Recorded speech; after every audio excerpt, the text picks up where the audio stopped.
Hello everyone, আপনাদের সকলকে স্বাগত জানাই। ভাইরাল ফিভার বা জ্বর সত্যিই কি বিপজ্জনক? আর এই জ্বর হলে এই জ্বর থেকে আপনারা রেহাই পাবেন কি করে? আর ভাইরাল ফিভারের কারণে যদি জ্বর হয়ে থাকে তাহলে শরীরে কি কি সমস্যা হয়ে থাকে তার কারণে। তো তার নিয়েই আজকের এই ভিডিওটা। তো ভিডিওটা পুরোটা দেখতে থাকবেন। যদি স্কিপ করে যান তাহলে বিষয়টি পুরো বুঝতে পারবেন না। তো চলুন ভিডিওটা স্টার্ট করি। এই ভাইরাল ফিভার বা জ্বর কেন হয়ে থাকে? বর্ষাকাল এলেই দেখা যায় যে ভাইরাল ফিভার, ভাইরাল সংক্রমণের কারণে জ্বর হচ্ছে। সেই জ্বর কেন হয়ে থাকে? এই জ্বর হয়ে থাকে মূলত জলবায়ুর পরিবর্তনের ফলে।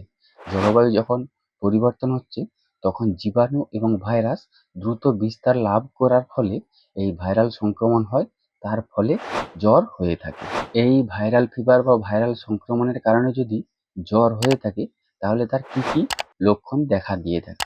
প্রথমত হালকা থেকে মাঝারি জ্বর আসতে পারে। অনেক সময় কি হয়, মাথা ব্যথা হয়ে যায়, গলা ব্যথা হতে পারে।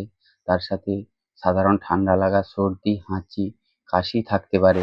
এই ভাইরাল ফিভারের কারণে যদি জ্বর হয়ে থাকে তা প্রতিরোধে কি কি করণীয় অবলম্বন করতে হবে?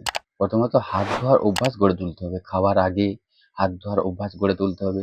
পরিচ্ছন্ন খাবার এবং পানীয় গ্রহণ করতে হবে। আর এই ভাইরাল সংক্রমণের কারণে যদি জ্বর হয়ে থাকে তাহলে তার চিকিৎসা কি করা হয়ে থাকে?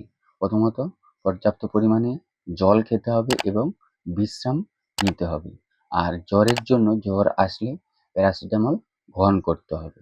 আর এই ভাইরাল ফিভারের জ্বর সাধারণত ৩ থেকে ৫ দিন তার মধ্যেই কেটে যায়।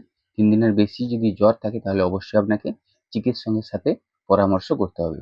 আর জ্বর আসলেই আপনারা অ্যান্টিবায়োটিক খাবেন না, অবশ্যই একজন চিকিৎসকের পরামর্শ নিয়ে অ্যান্টিবায়োটিক শুরু করবেন। তো এই ছিল ভাইরাল ফিভার বা ভাইরাল সংক্রমণের কারণে যে জ্বর হয়ে থাকে তার বিষয়ে একটা সম্পূর্ণ বিবরণ। এর বাইরেও যদি আপনাদের কিছু জানার থাকে তাহলে অবশ্যই কমেন্ট করে জানাবেন।